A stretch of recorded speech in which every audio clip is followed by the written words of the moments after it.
আসসালামু আলাইকুম। আপনাদের সামনে একটা ভিডিও নিয়ে আসছি। সিএনজি 225-এর রেসার গেছে। রেসার যাওয়ার কারণে ডাইনেভাবে কাটলে বাল্লা মারে, তাই এখন আমি রেসার খুলে পাল্টাচ্ছি। সম্ভবত নিচের রেসার গেছে, তাই এখন উপরের রেসারটা খুলে দিয়ে চেক করব। আপনারা সাথে থাকুন। উপরের রেসারটা ভালো আছে। নিচে যাব আমরা এখন।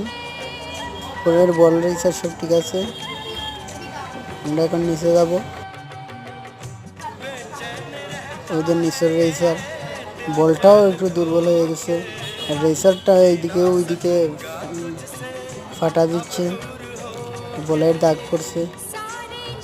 পরবর্তী ভিডিও দেখানোর জন্য আপনারা সাথে থাকুন। ধন্যবাদ।